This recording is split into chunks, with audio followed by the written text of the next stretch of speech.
As you know I made a video previously about the countries of Africa suing European countries.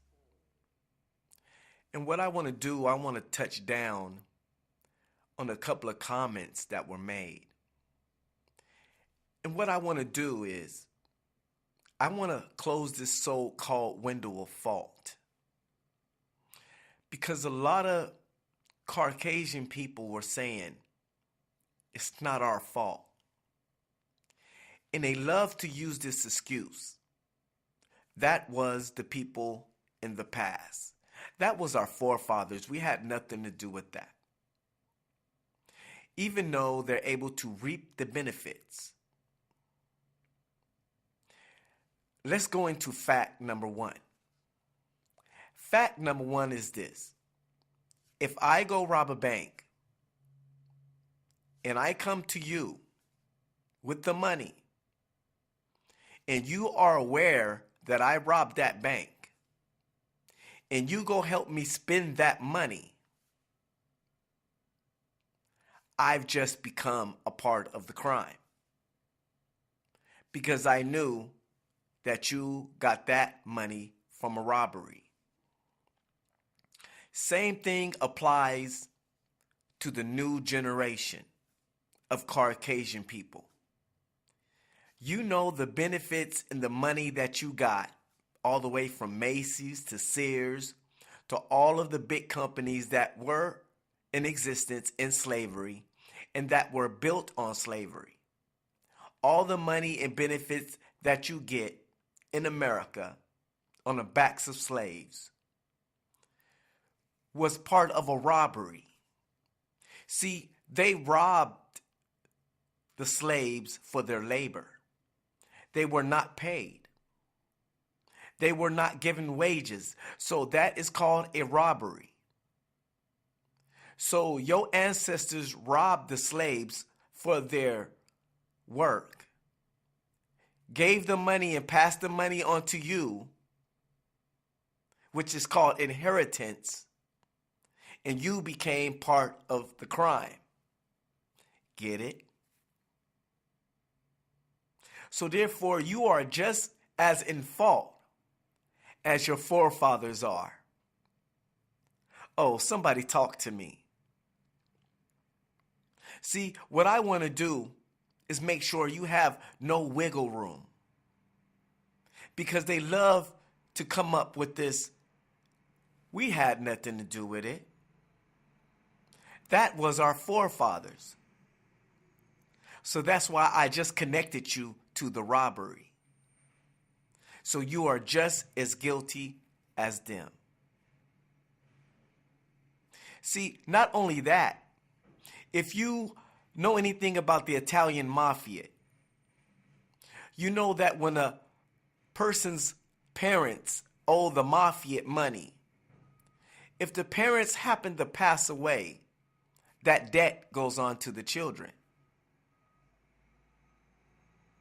And now the children have to pay the debt of their father and their parents. It is the same scenario when it comes to America. And not only that, let's think about it this way.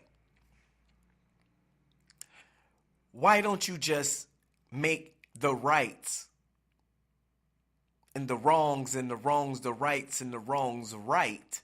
Why don't you rewrite history and do the right thing? If you have already admitted to the fact that your forefathers have done wrong because it's in the history book, then why don't you make that right?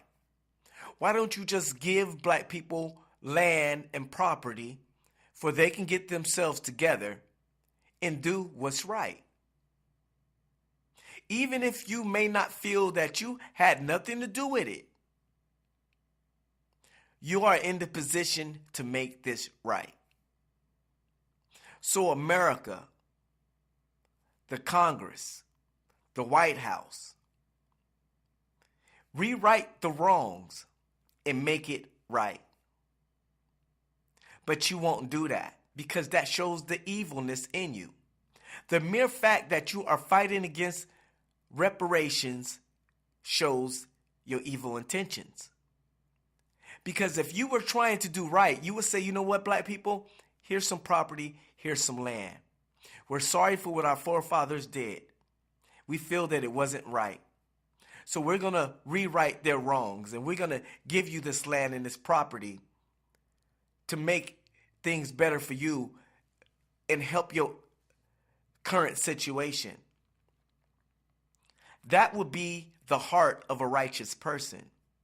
That would be the right and correct thing to do. But is America doing that? See, I can prove you're evil without even calling you evil. Just the mere fact that you're fighting against the reparations that you know that is due to the children of the slaves. You know you're out of order. And that proves that you have evil intentions. Because if your heart was good, as you say you are, and who you claim to be a so-called good people, then show me that you're good. And pay the debts of your forefathers. Pay the debts that was owed to the free labor that you got for the few hundred of years of slavery. Pay that back. If you are good like you claim to be and that you say you are, and you say that you have nothing to do with slavery, then help rewrite the wrongs. But will you do that? Or will you just only prove that you are just as evil as your forefathers was? Like they say, the apple don't fall far from the tree. And like I say, I prove my fact. So next time a Caucasian individual uses that, I had nothing to do with it, it was my forefathers, then you say rewrite the wrongs then. Take up the debts of your fathers and pay their debts off for the free labor and the robbery that they committed, for the free labor that they got from the slaves. But will they do it? Or will they prove at the end of the day that you are just as wicked as your ancestors? Let the truth be told. 1.